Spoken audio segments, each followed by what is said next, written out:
Howdy folks. So let's say we have graduated from the foam roller, or we can handle the more pinpoint, intense but effective lacrosse ball to release our glute max. So when we're working with the foam roller, it's too broad of a surface area to really get detailed with what muscle exactly we're hitting. But when we get to the lacrosse ball, it's important to make slight adjustments so that we can make sure that we are on the correctly prescribed muscle. So I've got my friendly lacrosse ball here, and this hardwood floor is a little firm, so you might want to find something like some carpet or maybe some athletic turf that you can do this exercise on. But if this is what you have, just get ready for a really intense release. So the glute max is the big muscle that overlays and makes up the majority of what we would call our glutes. When I have the foam roller, right, again, big surface area, I can kind of work on most of this area all at once. But with the lacrosse ball, I want to make sure that I'm in the most effective areas for me. What I've found in my experience is right about where someone's back pocket will sit is where the meaty part of our glute max is going to be that's going to get the most effective release.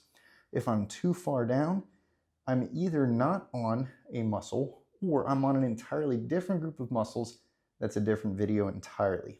If I'm too high up, say on my belt buckle, I'm just going to be jamming into bone. That's not very comfortable.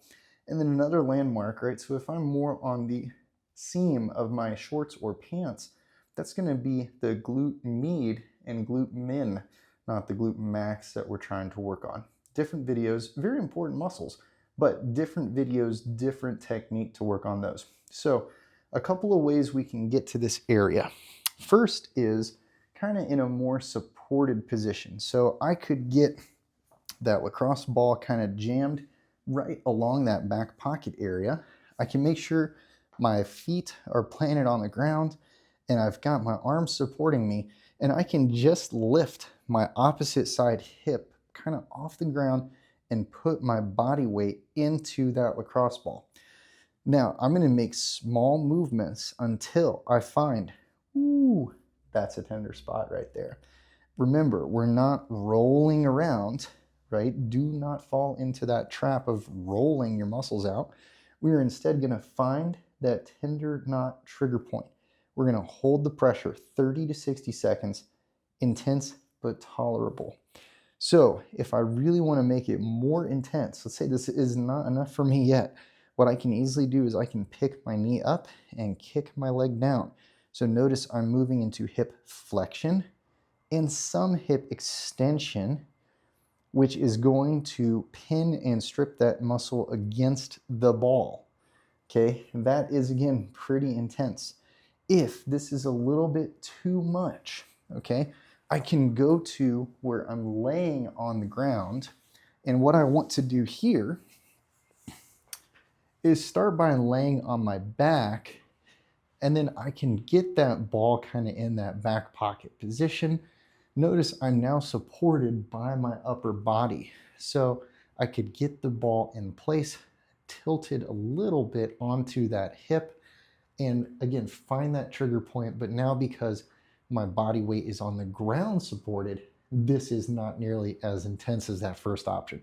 So again, this might be a great place where I could do some hip extension and flexion back and forth, right? But remember, we're not rolling around on the muscle. We're finding a spot, letting it hang out, breathing comfortably so that our body can actually heal and release these muscles. So that right there is our glute max release with the lacrosse ball. Think about that ball being where a back pocket would be and your body tilted a little bit on your side. You got two options for intensity. I can be really intense, just supported by my feet and my hands, or I can lay on the ground and get that support of my upper body weight on the ground instead.